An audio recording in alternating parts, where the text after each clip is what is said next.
Welcome to the Jewish Policy Center webinar. I'm pleased that so many of you followed us to Friday this week. Thank you.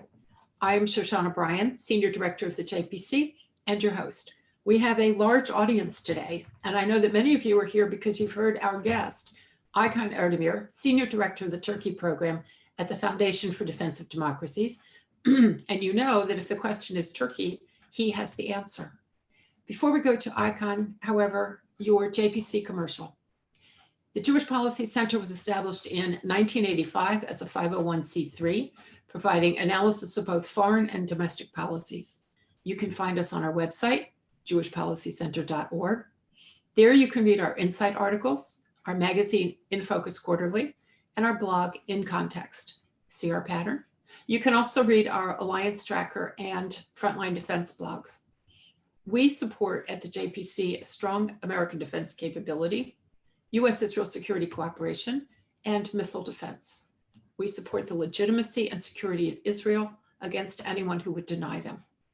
As an organization that sits slightly to the right of center, but does not do politics, the JPC advocates for small government, low taxes, free trade, fiscal responsibility, energy security, and free speech and intellectual diversity. In this series of webinars, we've been pleased to bring you scholars and policymakers on issues including China in its various permutations, Israeli sovereignty in Judea and Samaria, the Abraham Accords, Iran sanctions, and the sort of rolling rebellion in Iran, with a side trip to talk about the US Supreme Court. And Turkey. We have talked about Turkey in Syria and Turkey's role in Azerbaijan, and Turkey's President Erdogan's expenditures in Jerusalem to spread Islamist influence in Israel's capital. Today, we're going to Turkey to discuss Turkey as a hub for illicit finance. A little off the track of what we've written about and what we've talked about. And so this is a great opportunity for us to learn something new. And now our program. Oh, wait, I forgot your public service announcement. You are muted, you know that. But you can send questions during the presentation using the Q&A function on your Zoom screen, not emails to our email info address today, Q&A function on Zoom. And our speaker has kindly said that he would entertain a few questions about Turkey and Russia that emanate, no doubt, from their respective roles in Armenia and Azerbaijan.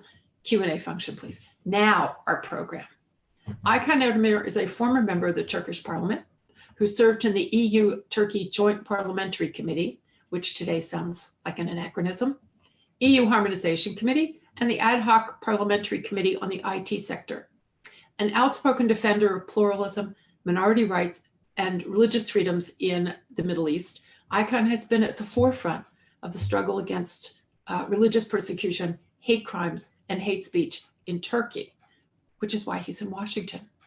He is a founding member of the International Panel of Parliamentarians for Freedom of Religion or Belief, a drafter of and signatory to the Oslo Charter for Freedom of Religion or Belief, as well as a signatory to the London Declaration on Combating Anti-Semitism.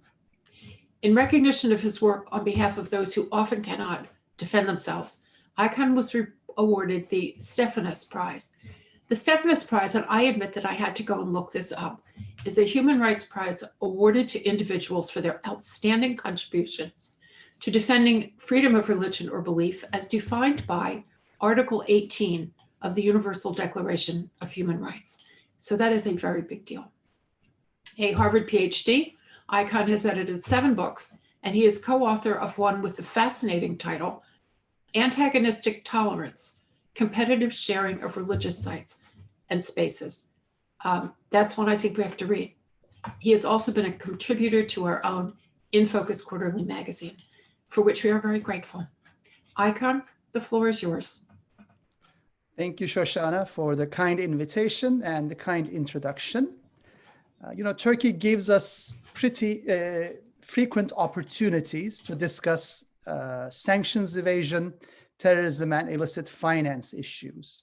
So the reason for today's gathering, I guess, was the recent breaking news that at the Southern District of New York, there was a landmark case against yet another Turkish bank, this time Kuwaitturk Participation Bank, a Sharia-compliant financial institution, for Hamas finance.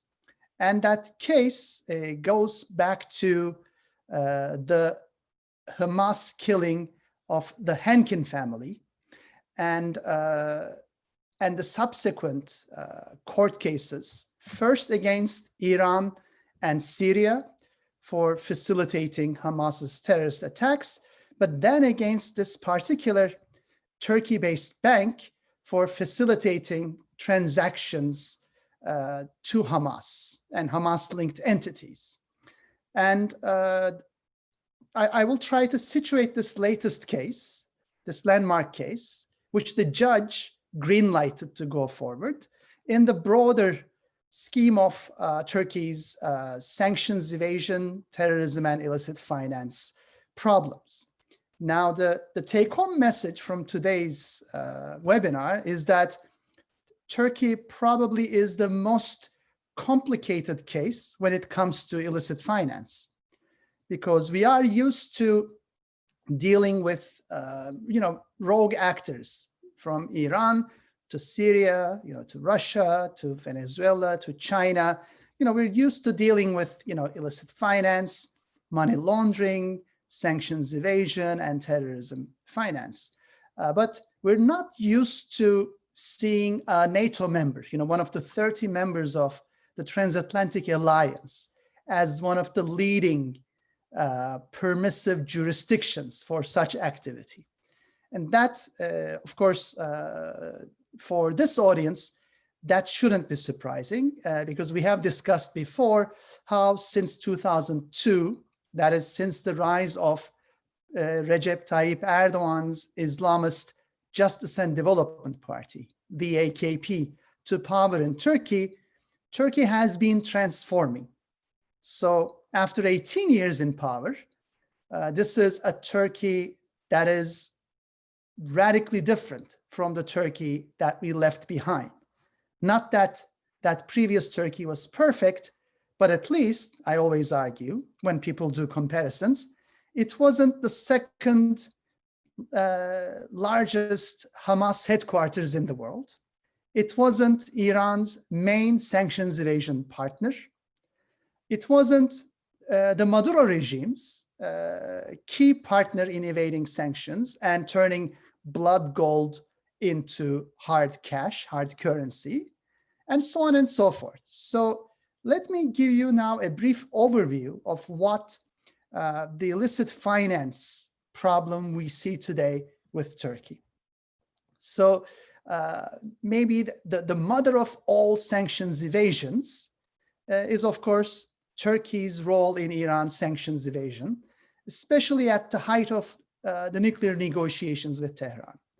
So this is what SDNY, Southern District of New York prosecutors called possibly the largest sanctions evasion in history. So we know that over $20 billion were laundered and provided to the Islamic Republic at the height of US sanctions through Turkey's second largest public lender, Hulkbank. And as we speak, there is another case against Hulkbank that is moving forward. After years and months of trying to scuttle the case, the Turkish public lender, majority owned by the Turkish government and also publicly traded, accepted the court's jurisdiction. And this was, again, an important landmark case that showed that international banks cannot hide behind sovereign immunity when it comes to sanctions evasion, illicit terrorism, and illicit finance.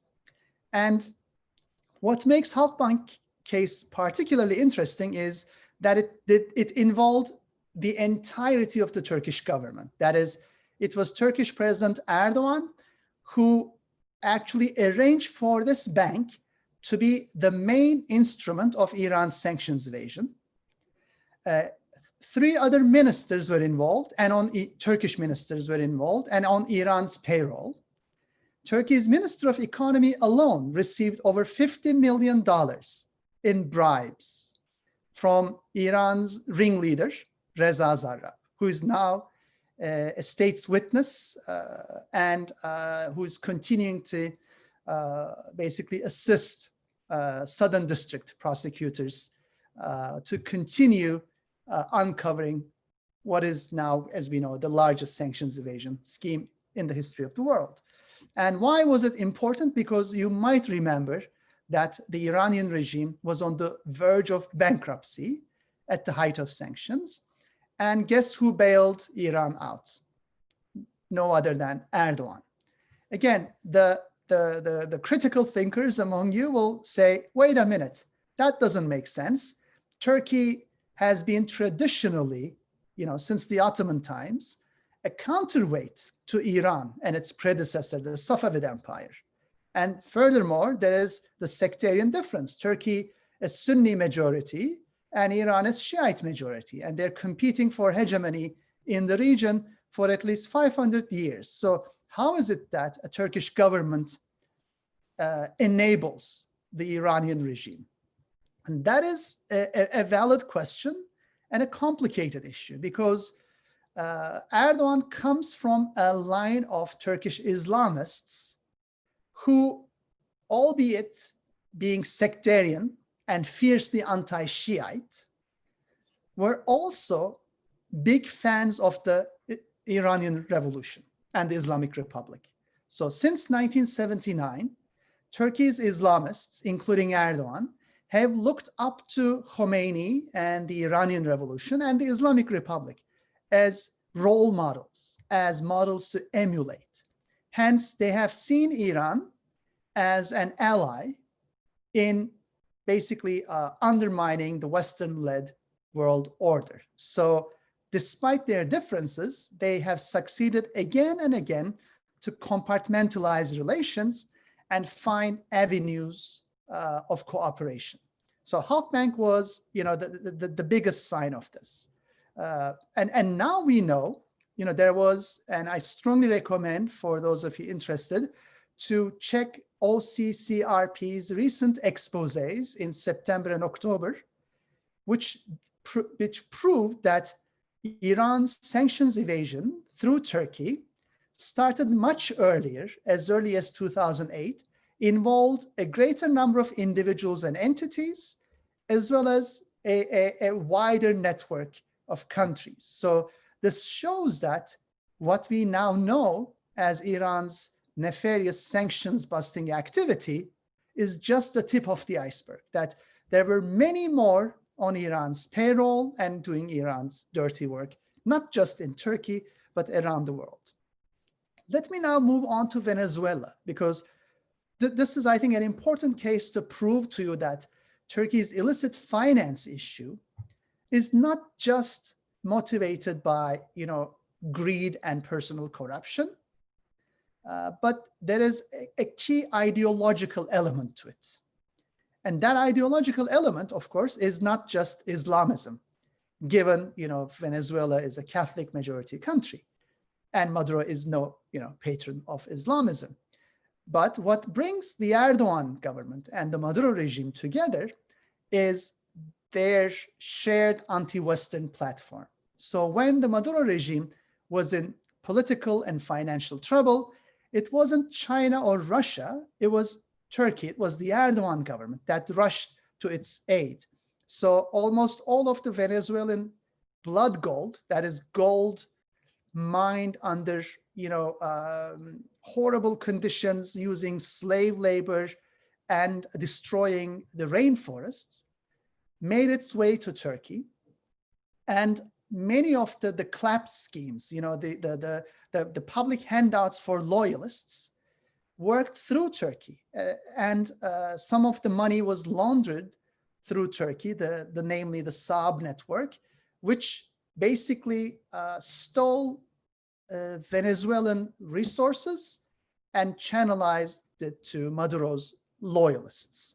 And that was yet another sign that Erdogan was interested in getting Turkey involved in all these illicit activities, as long as it fit his broader anti-Western worldview.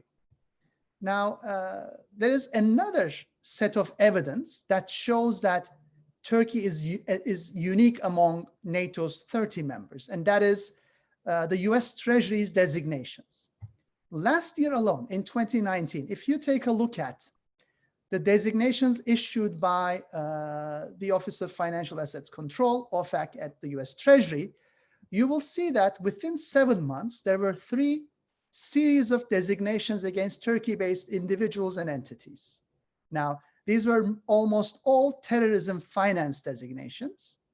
And what was striking was that they included designations against Hamas, the Islamic State, Al-Qaeda and Al-Qaeda-linked organizations such as Al-Nusra and others, and the IRGC, the Quds Force. So back then we joked that Turkey is an equal opportunity, sanctions evader and terrorism financier. So there are both Sunni and Shiite organizations, terrorist organizations, using Turkish soil to launder money, to carry out financial transactions, and to get their hands on hard currency. And this, of course, is striking because we know that when dealing with NATO allies, the designations and sanctions are the last step the US Treasury takes. There's always dialogue. First, they reach out to allies, they warn about illicit activity, and they expect NATO allies to crack down on such activity. And this was also the case with Hulkbank's sanctions evasion.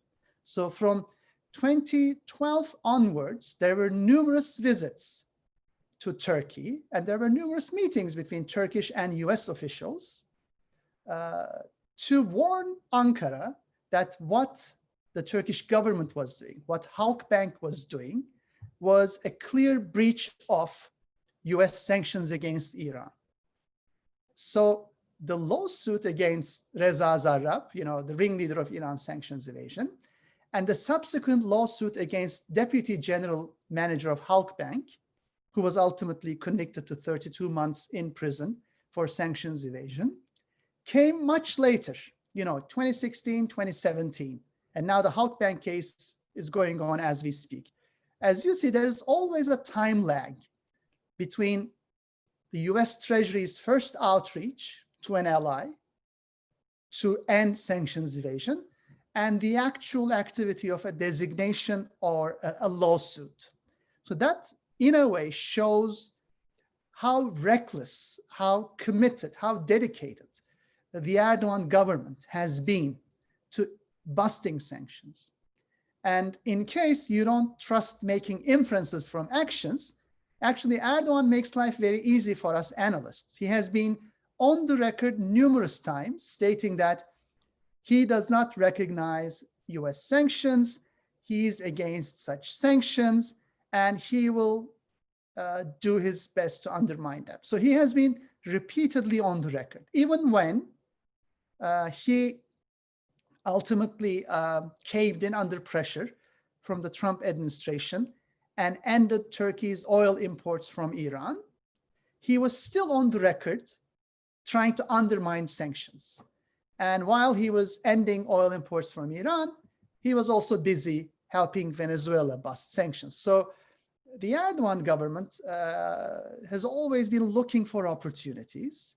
And again, as he said it himself, he is looking for bilateral and multilateral mechanisms to bypass, to find an alternative to the US dollar-based financial system. And he's very open about it. He's looking, first of all, for deals for trade through national currencies, with Russia, China, Venezuela, and Iran. And this, he does not hide the fact that this he does to bypass, international sanctions regimes. Now, this, of course, fits into his broader framework that I tongue-in-cheek call this the virtue network. Venezuela, Iran, Russia, Turkey, Virtu network. That is rogue actors joining forces to undermine the Western-led world order and to build this sanctions evasion and illicit finance network. Now, let me try to come back to our initial case, that is the Kuwaitturk bank case, because although this is an individual case, that is, this is one Turkey-based bank, which is majority owned by Kuwaiti capital, but also owned in part 16% by the Turkish government through Turkey's Directorate of Religious Foundations, pious foundations. So there is, again, just like Hulkbank, there is some Turkish government, let's say, footprint here as well. And this is not the first case brought against this bank, this Sharia compliant bank, because there was an earlier case brought in California by a nonprofit called St. Francis of Assisi. And they took the same bank to court for Islamic State finance. And they claimed that funds channeled through this bank ultimately made it to the Islamic State and therefore funded genocidal killing of Syriac Christians, among others, in Syria. And that case was dismissed in California because the judge could not find any American individuals affected by those crimes who would be represented by that particular nonprofit. Whereas the current case we have in the Southern District of New York has been brought on behalf of the Henkin family, on behalf of the estate and the surviving children. And the court's recognition of the jurisdiction of this US court is, of course, very important, because this will allow many other victims of terrorism, whether it's Hamas or the IRGC or Al-Qaeda or the Islamic State, to take legal action against not only Turkish banks, but also other international financial institutions who have been involved in such activity. Furthermore, I think this will also be an important wake-up call to Western financial institutions that they have to up their game when it comes to know your customer and due diligence procedures when it comes to Turkish banks and Turkey-based entities and individuals. Because as you can imagine, it could be, there could be some complacency. When you think about Turkey, if you just think about, oh, it's a Council of Europe member, it's a NATO member state, it's an OECD member, it's a candidate to European Union membership. And, Turkish banks are just like your other Western banks. So if you fall into that mistaken assumption, you will miss this iceberg that we are only seeing now the tip of, from Hulkbank to Kuwaitturk Bank, from Iran sanctions evasion to Venezuela sanctions evasion, from links to Russia and China, and more importantly, how, and let me try to end here before going into the Q&A session, but so far I've been discussing the overall structural problems with the Turkish system. But I think another important key take-home message is how penetrated Turkey's political and legal system has been by these rogue actors, for example, by Iran. Just to give you another case to complement the Hulkbank's sanctions evasion case, and that is Iranian kingpin Zindashti's drug money laundering network in Turkey. So this is a Kurdish Iranian kingpin who has been convicted of drug trafficking before. And the latest scandal, which I also wrote in a recent Radio Farda piece, involves his ability to get himself out of Turkish prison by reaching out to senior AKP officials, by offering bribes, and also by having Turkey's law enforcement system on his payroll, not just to get himself and his hitman out of prison, but more importantly, he was using Turkish police intel to track his rivals, to eavesdrop on them, and to assassinate them. Now, this bears a striking resemblance to what Reza Zarrab did on behalf of the Iranian regime. Because Reza Zarrab had, for example, Turkey's interior minister on his payroll. When those of you who were stuck in Istanbul's traffic, Reza Zarrab was never stuck in traffic because he had police escort to drive through traffic. So Iran's key sanctions evader had Turkish police escort, so he could get to his business faster. When there was an investigation into his dealings by the Turkish police, he called the Turkish interior minister, and the Turkish interior minister told him, and this was all tapped phone records. He said, "No worries, Reza. I'll sacrifice myself before anyone can touch you." Now, this shows how well Iran succeeded in penetrating Turkey's Islamist government. What a great network of informants and assets they have at the highest levels of the government and Turkish institutions, and the ease with which they can navigate the system and even cover up investigations into this. And I'm living testimony to this, because when I was in Turkish Parliament between 2011 and 2015, I was part of the efforts to impeach the ministers who were on Iran's payroll and who facilitated this sanctions evasion scheme. And we were defeated in parliament because Erdogan had the simple majority. But beyond the parliament, we now know how police chiefs, judges, prosecutors, ministers, and journalists in Turkey were on Iran's payroll and were serving Iranian national interest.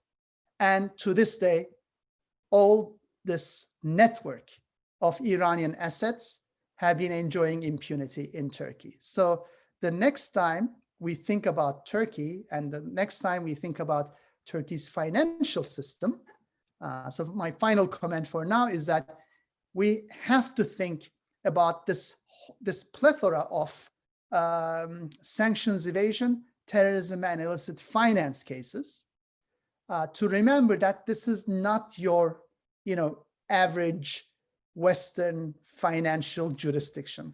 This is a NATO member where the financial system resembles the permissive jurisdictions of Iran, Russia, China, Venezuela, and other nefarious actors. Thank you, Shoshana, and I'm more than happy to take questions. We appreciate having learned a lot about the Turkish side of the structure. And I'm going to ask you a couple of questions about what the US could do. But I want to respond to the number of people who have asked the question, shouldn't we be throwing Turkey out of NATO? If you read the JPC's last issue of In Focus, we had a fascinating interview with Senator Tom Cotton, and we put that question to him: has Turkey really come to the end of its rope as a NATO ally? And maybe we should get rid of it. And Senator Cotton was very clear to say to us that there is no mechanism for that. Everything that's done in NATO has to be done unanimously, which means Turkey would have to vote itself out of the system. So he then went on, and you really should read it, In Focus quarterly, to talk about things that we could do to mitigate the kind of damage Turkey can do. But putting it out of NATO, thank you for the question, but it's not happening. So on the subject then of mitigating Turkey's malign tendencies, we have a question. Right now, most of the court action against Turkish companies seems to be in the US courts. Is there a greater role for the executive branch to play? Is there something that a president, this one or another one, or Congress can do against Turkey?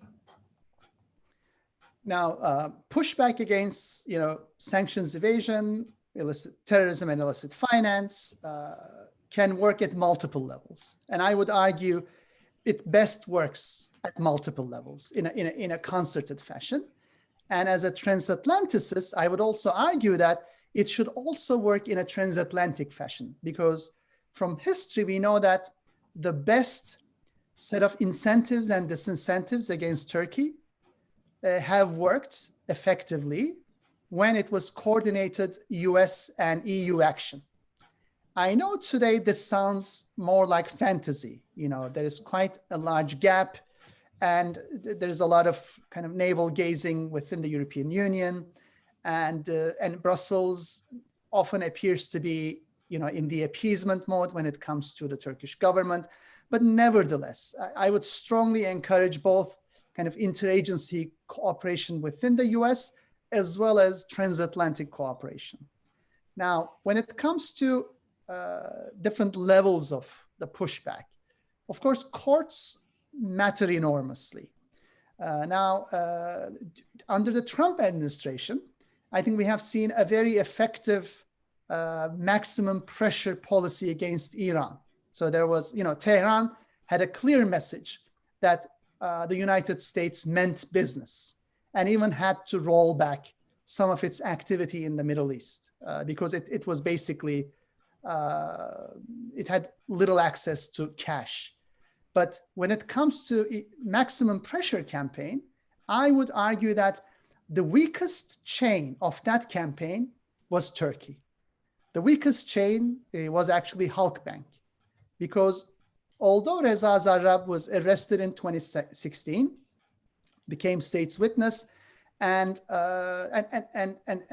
already there was the case against Hulkbank Deputy General Manager Mehmet Hakan Atilla by 2017, we have seen that the message from the executive branch to the SDNY, and there were some recent media reports that also confirmed this, was to take things slowly.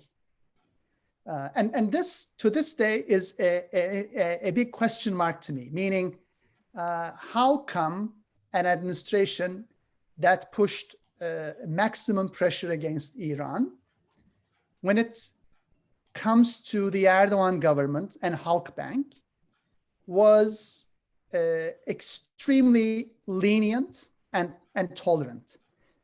Because we also now know that there was not only pressure through the Department of Justice for the case to be basically stalled for up to 2 years, but there was even a pressure to cut a non-prosecution agreement with suspects in this sanctions evasion case.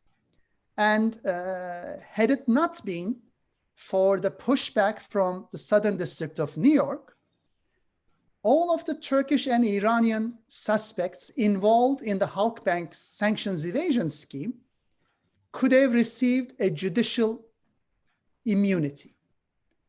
And that would have been, in my personal view, disastrous, because we know that as we speak, there are still some unsealed indictments, and also there are some unnamed suspects in the current indictment. But by their context, we know that, for example, one of them refers to Erdogan's son-in-law, Turkey's former Minister of Treasury and Finance, who was also involved in these schemes. So a blanket immunity in the form of a non-prosecution agreement would have not only facilitated Halkbank's kind of further impunity and encourage it to evade sanctions further, but would have also sent a wrong signal to other financial institutions around the world who could have said, oh, there is such a lenient treatment of Halkbank when it comes to Iran sanctions, and all the individuals who have been involved, we shouldn't be worried about Iran sanctions. And that would have sent the exact opposite signal of what the Trump administration was trying to send in all other domains when it comes to maximum pressure. So I would argue that it's important for the Treasury to continue to designate entities and individuals, for the courts to take action, but also for the executive branch to message this clearly and unambiguously, unequivocally to Turkish counterparts that the US will crack down hard on any such sanctions evasion, terrorism, and illicit finance activity, just like it has done so with a full range of Western banks. So what I'm asking for here is not a special, harsh treatment of Turkey or Hulkbank. You might remember BNP Paribas, which settled for $8.9 billion, again with the SDNY. And you might remember Deutsche Bank and a whole range of Western banks, American and European banks. So the key question to be asked here is, when it's, our very own European and American banks, the US has been, very strict, imposing these massive penalties. But when it's Erdogan's Halkbank scheme, there seems to be some lenient treatment. And I think it's this double standard that sends the wrong signal. So again, it's important to realize that there are also important tools at the hands of the executive to push such rogue actors outside the financial system. You can designate such entities and individuals. You can push them outside the US dollar system. And don't be fooled by, the Erdogan's plans to build an alternative to the US dollar transaction world, because we know that it's impossible. That is still a vast bulk of Turkey's global transactions have to go through US correspondent banks because they are dollar denominated. So the threat of pushing Turkish individuals and entities outside of the US-led financial world would be disastrous. And hence it would, I think, be enough of a disincentive to steer Turkey towards kind of more proper action.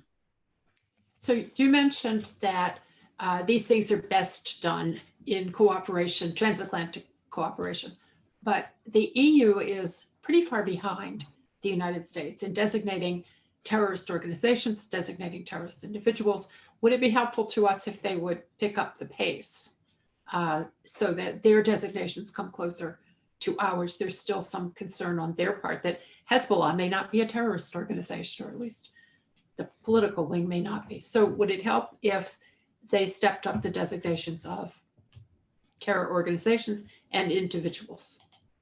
The short answer is yes, definitely. The trickier response to this would be, I think we have to come to the realization that there will always be a gap between the United States and the European Union when it comes to designations. But nevertheless, I think what can be done is this, especially when it comes to Turkey. The European Union feels quite, let's say, weak and powerless. Erdogan has the refugee card. He can use 3.6 million Syrian refugees currently in Turkey to blackmail the European Union into submission on a wide range of issues. It is only when, I think, the EU feels a strong US support and commitment and to coordinated action that they can begin to take action, meaning they know that if the US is in the game, it's going to be much more effective. They might be less shy about taking some action. And also, I think Washington should watch what's happening in the EU. We have seen a rise in French-Turkish tensions. Germany remains pretty appeasing toward Turkey. Macron's France has taken stronger action and rhetoric against Turkey. There is now a greater coming together of France and Greece and Cyprus within the European Union. And interestingly, their coordinated action with the United Arab Emirates, with Israel, with Egypt, in the Eastern Mediterranean. So as new alliances, new partnerships are being forged within the EU and in the Eastern Mediterranean, I think the US should engage across the Atlantic more than ever, because I would argue that this is a unique moment of opportunity as greater numbers of European actors realize the threats posed by the Erdogan government.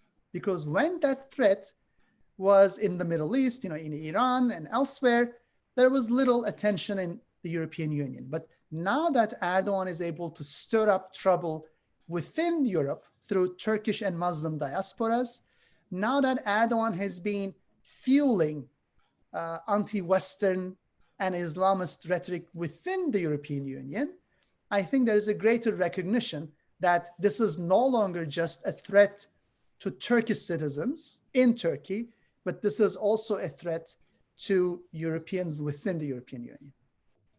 Thank you. Question from a listener. You mentioned the resignation of Erdogan's son-in-law as finance minister. Is that likely related to simple failures of the Turkish economy, which are evident, or is it possibly related to terror financing and his fear of being caught?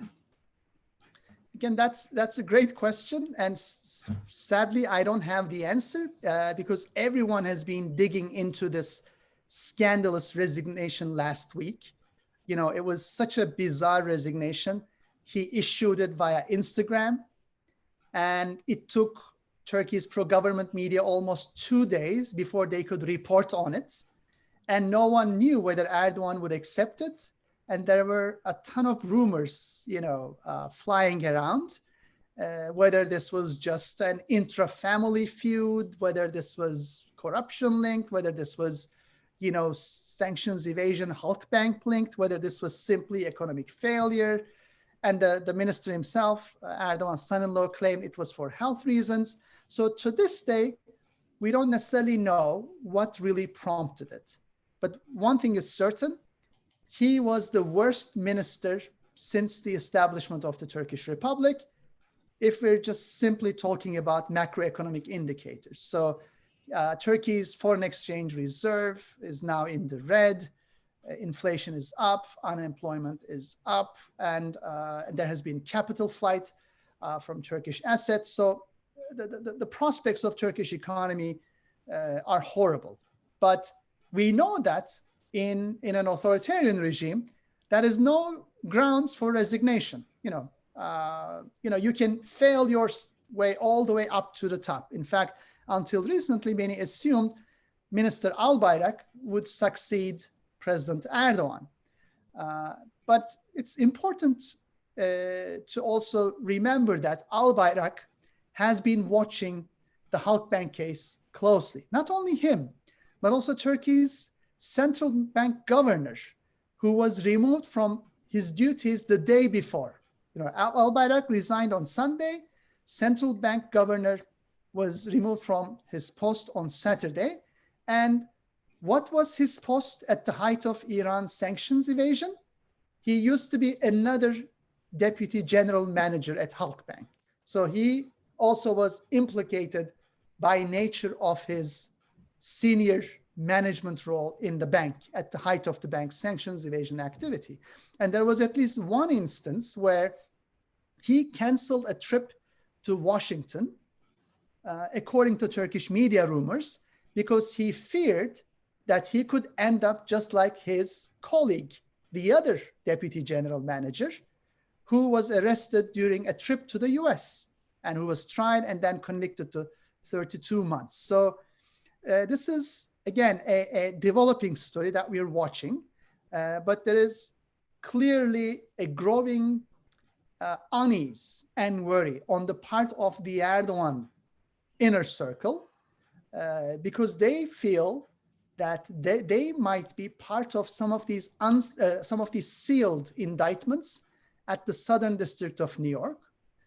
They know that given the impunity they enjoyed back home, they have been pretty reckless in the ways in which they carried out these transactions, meaning They were on Zarrab's payroll. They accepted huge bribes and gifts, and it was pretty out in the open. They didn't need to hide this. Just to give you an idea, Reza Zarrab, as late as 2014, after all of this was exposed, received a medal from the Turkish government for his contributions to Turkey's exports. What did he export? He was exporting gold in exchange for Iranian oil in breach of sanctions. But he was recognized for it. He was honored for it. So ministers would appear in photos with him. Or even later, we now learn from the Southern District case that from Reza Zarrab's filings that he made a significant, multi-million-dollar donation, quote unquote, to the First Lady, to Mrs. Erdogan's nonprofit. Guess when? Shortly after his release from arrest within Turkey as part of the corruption probe. So one could argue that this was his way of showing his gratitude for Erdogan's role in letting him walk free following a corruption probe in Turkey. And that's why he suddenly decided to make this one-off donation to Mrs. Erdogan's nonprofit. That, I think, shows us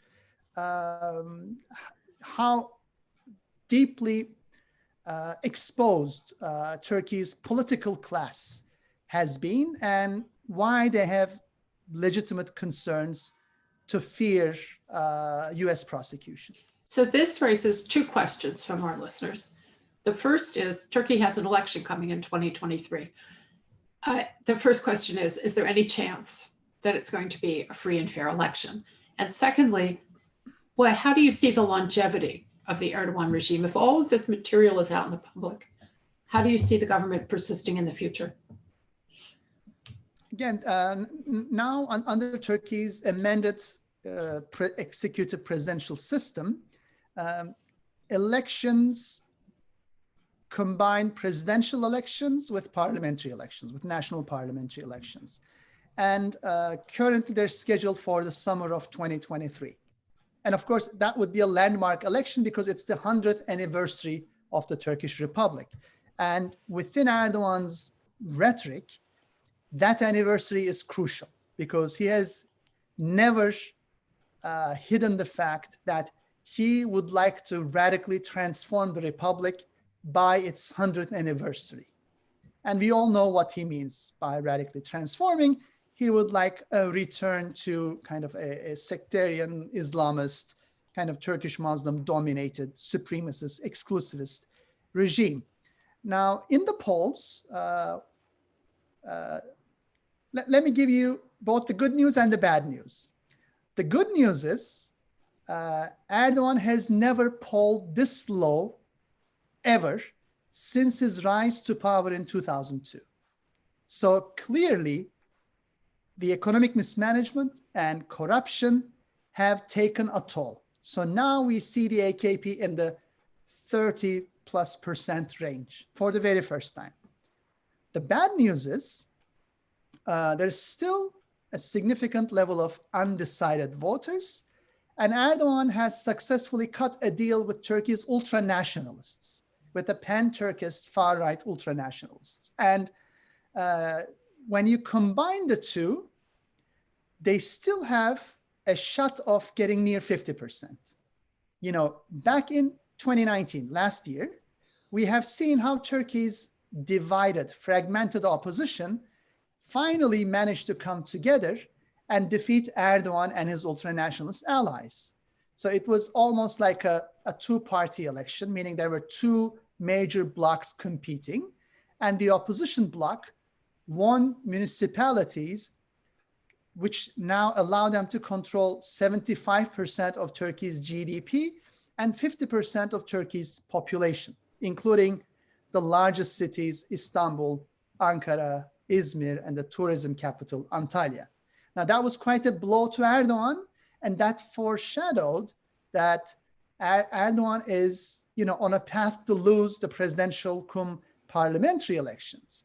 But the key question is, what I call the bad news is, it's still a very close call. You might remember from Istanbul elections, the first elections were only, a couple of tens of thousands of votes apart, and Erdogan annulled the elections. There was a revote where the opposition won decisively by 800,000 votes, and finally Erdogan conceded.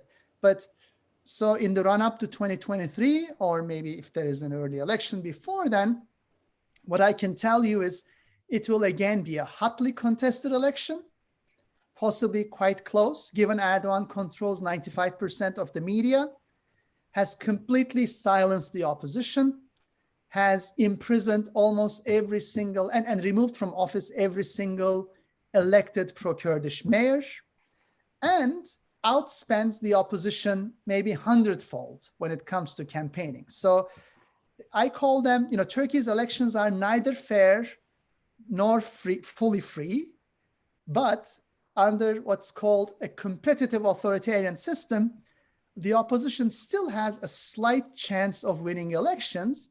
And sometimes that slight chance ends up being the reality, as we have seen in 2019. So it is my hope that by 2023, we will see a repeat of the municipal elections of 2019, and a unified opposition bloc will once and for all push Turkey's Islamists out of power.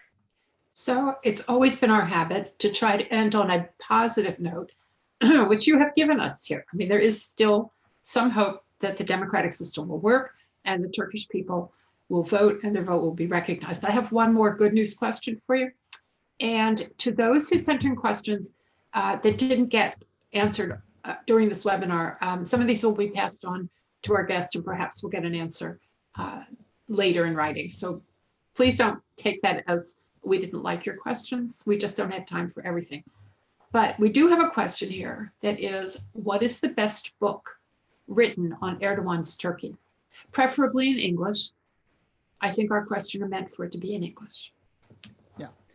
Now, I'm a former academic and I'm an anthropologist, but the book I would recommend to you is not an academic book, is neither a history, nor a sociological book, but it's a journalist account. So Erdogan Rising by Hannah Lucinda Smith, who is, the British correspondent for the Times and the Sunday Times in Turkey. I think it's an interesting book because it gives you a different perspective. So, of course, read all the history books and the political science books on Turkey, but I think it's also important to get the messy everyday detail of life and individuals and institutions. So I think she gives a good bottom-up view in Erdogan Rising. And maybe the selling pitch on behalf of her is, in the book, she says that she was in Turkey to see one dictatorship fall, that is the Assad regime. But ultimately, her presence in Turkey led to her witness the rise of another one. That is, Erdogan's consolidation of power and autocratic rule. So I think that's an interesting juxtaposition that, as the world was expecting one dictator to fall, another one was making its ascendancy. So let me offer that as a bottom-up perspective on what's happening in Turkey. Thank you. I think that sounds great. She will probably see her sales on Amazon rise considerably now. And on that note, we have to leave you, ladies and gentlemen. Aykan, thank you for a very enlightening presentation on a subject that I know we should know about, and I suspect we now know close to what we ought to know. So thank you for joining us. Thank you to everybody who tuned in. We did run a little bit long. I apologize for that, but I think it was worth it. Thank you. Have a good afternoon. Thank you for having me. Always a pleasure.